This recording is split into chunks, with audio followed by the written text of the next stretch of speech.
Like et abonne-toi à notre chaîne YouTube, où cette araignée grimpera sur ta tête pendant ton sommeil. Eh les gars, quoi de neuf? Aujourd'hui nous allons regarder les 10 pires babysitters de tous les temps. Nous connaissons tous le stéréotype hollywoodien d'une mauvaise babysitter très responsable et ne semble pas trop se soucier de qui ils font du babysitting. Et il ira bien dans ces catégories, car ils sont tous qui précèdent et pires. Et préparez-vous à ce que votre mâchoire tombe lorsque vous entendez parler de ces mauvaises babysitters. Nous avons Marquita Birch. Nous commençons cette liste avec une terrible babysitter en 2012, qui lorsque William Cunningham avait 1 an, sa mère était occupée, alors que Marquita Birchis a fait le babysitting quand elle était occupée. Elle était là pendant quelques semaines, mais le premier vendredi de mars, la garde d'enfants de Lita et William a disparu au début. Marquita a déclaré qu'il s'était simplement enfui quand il était au parc. Tout le monde a commencé à chercher pendant que la police interrogeait Marquita à propos de son histoire, qui avait quelques incohérences. Après un certain temps, elle a avoué que l'enfant d'1 an n'était plus en vie. William a été retrouvé en peluche dans un placard à l'intérieur de la maison, au cousin Maquitas. Elle a dit qu'elle avait vu le bébé allongé au bas des escaliers sans réagir, mais vivant. Alors elle a paniqué et au lieu d'appeler le 911, elle l'a mis dans un sac poubelle et l'a frappé. Elle a été condamnée à 19 ans pour ce qu'elle a fait, mais elle n'a jamais expliqué toute la vérité. Et à ce jour, la police se gratte encore la tête sur Marquita Birch. Le suivant, c'est William Howard. Il y a une petite nuit où la petite amie de William Howard, Layla, a laissé ses 2 enfants avec lui pour les garder tôt dans la nuit. Un voisin l'a vu sortir de la maison avec l'un des enfants appelé le corps de Jaden. Il est ensuite retourné à l'intérieur et a déplacé la sœur de Jaden, Kaylee. Dans la maison d'un autre voisin, les ambulanciers se sont précipités sur les lieux et ont trouvé des marques d'échaudure sur leurs bras, leurs jambes et leur tête. Il était trop tard pour sauver Jaden, mais Kaylee allait bien après le traitement. Et William a été condamné à perpétuité pour ce qu'il avait fait à Jaden et à Kaylee. Alyssa Peter joue la vache à la vache. En 2012, cette vache s'occupait de la fille de 5 ans de son amie nommée Olivia. Et en même temps, elle s'occupait aussi de son propre garçon de 7 ans nommé Justin. Peu de temps après la nuit, elle a frappé Justin 50 fois avec un couteau, lui prenant la vie, après qu'elle a frappé Olivia avec une centaine de fois, lui prenant également la vie. Elle a affirmé à la police d'abord qu'un intrus est entré par effraction et elle était totalement innocente. Mais a ensuite admis qu'elle pensait qu'ils étaient possédés par un diable, et un certain temps après cela, elle a dit qu'elle était fatiguée des maux de la société moderne, mais quelle que soit la vérité, c'est une terrible babysitter. La prochaine est Gabriela Gonzalez. Ceci, 25 ans, a été emmenée illégalement aux États-Unis et est rapidement tombée dans une mauvaise foule. Mais après 7 ans, elle a réussi à emménager en tant que femme de ménage avec une famille en Virginie en 2011. La blessure pour laquelle elle travaillait est allée au Maryland en affaires. Alors Gabriela a été chargée de garder la fille de 2 ans de la femme nommée Kyrie. Elle a accepté et a été appréciée d'être gardée par Gabriela. Au début, quelques jours après le travail de garde d'enfant, Kyrie a développé une mauvaise éruption cutanée et n'arrêtait pas de pleurer. C'est à ce moment-là que Gabriela a tremblé le bébé et s'est cogné la tête dans une baignoire. Kyrie est décédée à l'âge de 2 ans à la suite de cela. Et Gabriela a été condamnée à 20 ans de prison. Et Gabriela a en fait son propre fils qu'elle est maintenant interdite de revoir. Le prochain, c'est Agnès Warm. En 2007, cette femme a été embauchée pour s'occuper d'Hugo Way, âgé de 16 mois. Mais pendant la garde d'enfants, il a été emmené dans un hôpital pour enfants. Pourquoi a-t-il découvert qu'Hugo avait été avalé par ses chevilles brûlées et mordues? Wang a dit qu'elle ne donnait pas de punition, et elle prétend qu'il a eu des marques de brûlure lui-même à cause d'un fer à repasser. Mais cela devient de plus en plus fou. Hugo est décédé quelques jours plus tard, suite des blessures. Warren a d'abord été condamné à perpétuité, mais cela a ensuite été réduit à 2 ans. Oui, je pense que c'est vraiment mauvais et qu'elle aurait dû retourner en Malaisie pour retourner là où elle était.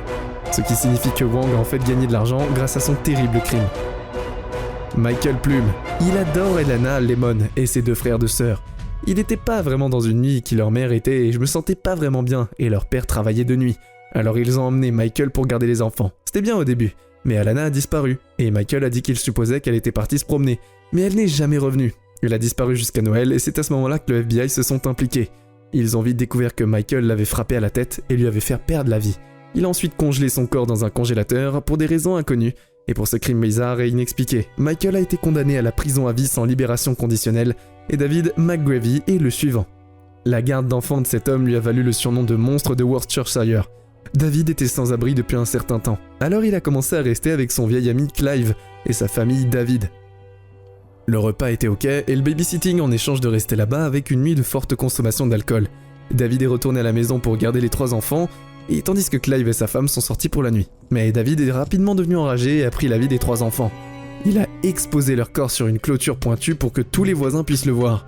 Il a été arrêté à 3h du matin, le lendemain matin, et a d'abord nié tout acte répréhensible, qui un jury l'a ensuite cependant rapidement reconnu coupable, car il a été condamné à 40 ans de prison. Une fois libéré, quand il a atteint 60 ans, il a supplié le juge de garder son identité privée. Le juge a accepté mais a ensuite changé d'avis, et maintenant, où que va David, son passé le hante. Le prochain, c'est Cal McClooney. Ce gars n'avait que 15 ans lorsqu'il a été embauché pour s'occuper d'un enfant de 5 ans. Ce petit était nommé Demi et il était un ami de la famille de la mère. Et Demi voulait simplement faire quelques courses, y compris acheter une carte d'anniversaire à Cole. Carl et Demi sont allés au parc, mais quand ils sont rentrés à la maison, les choses sont devenues folles. Cole supplie un Demi mordant et blessant et il a même rasé la tête d'Amy. La mère de Demi est revenue pour trouver Cole en train de regarder la vision et sa fille pas un mensonge. Un psychologue a dit que Carl est devenu fou après une vie de famille bizarre, mais malgré cela, Cole a été condamné à 20 ans derrière les barreaux, mais peut-être libéré plus tôt si Yosley Ortega. Cette femme de 50 ans a été embauchée par Marina Crema pour prendre soin de ses enfants. Elle a été emmenée un de ses enfants à un cours de natation, mais quand elle est revenue, elle a découvert que les deux autres avaient été poignardés dans la baignoire. Jocelyn a ensuite essayé de faire la même chose pendant que Marina emblait une ambulance pour ses enfants, et l'ambulance est arrivée et a étonnamment sauvé Loslan, mais n'a pas pu sauver les enfants, et cela signifie que Oslan dut purger sa peine. Elle a été condamnée à perpétuité à la prison qui a été venue. Voici Frédéric Mitchell. En 2013, ce jeune homme de 21 ans du Cincinnati, qui gardait le fils d'un de ses colocataires nommé Elliot, qui avait 6 ans, on ne sait pas exactement ce qui s'est passé, mais à un moment de la donnée de la journée, Frédéric a jeté Elliot dans un mur la tête la première, faisant un trou géant. Elliot a été emmené à l'hôpital, mais décédé quelques jours plus tard, tellement sûr qu'il a été inculpé d'une caution d'1 million de dollars, et qu'il passe maintenant le reste de sa vie en prison. Malgré ses allégations de panne d'électricité, sa mère a en fait témoigné en disant qu'il ne mentait pas à propos des pannes de courant, et qu'il était innocent. Il pourrait souffrir de panne de courant, mais pourquoi il a mis la tête du gamin dans le mur? C'est complètement bête. Je pense que David McGrady, c'est un crime innommable dont nous venons de parler, pour les garçons et du nerf, et vraiment, je ne pense pas que ce soit les pannes de courant. Évidemment, tout cela est vrai, mais les allégations ont été vraiment dures pour lui. Ce jeune homme qui a été vraiment grave avec son colocataire d'enfant n'a pas vraiment été vrai dans son cœur. Évidemment, l'ambulance a été venue et elle a cherché le gamin, qui avait que 6 ans. On ne sait pas exactement ce qui s'était passé, et la police cherche encore des indices. Mais malheureusement, quand Frédéric a jeté Elliot dans un mur la tête la première, il avait déjà perdu connaissance, et il était déjà en état de mort cérébrale. Évidemment, il est décédé quelques jours plus tard après l'incident et il a été inculpé pour meurtre et volontariat. Il est resté 20 ans derrière les cachots. Évidemment, son problème était qu'il était fou, et quand il avait été retrouvé dans une baignoire en train de pleurer, sous l'eau, il était sûr qu'il n'avait pas vraiment de problème avec les pannes de courant. C'est tout pour aujourd'hui.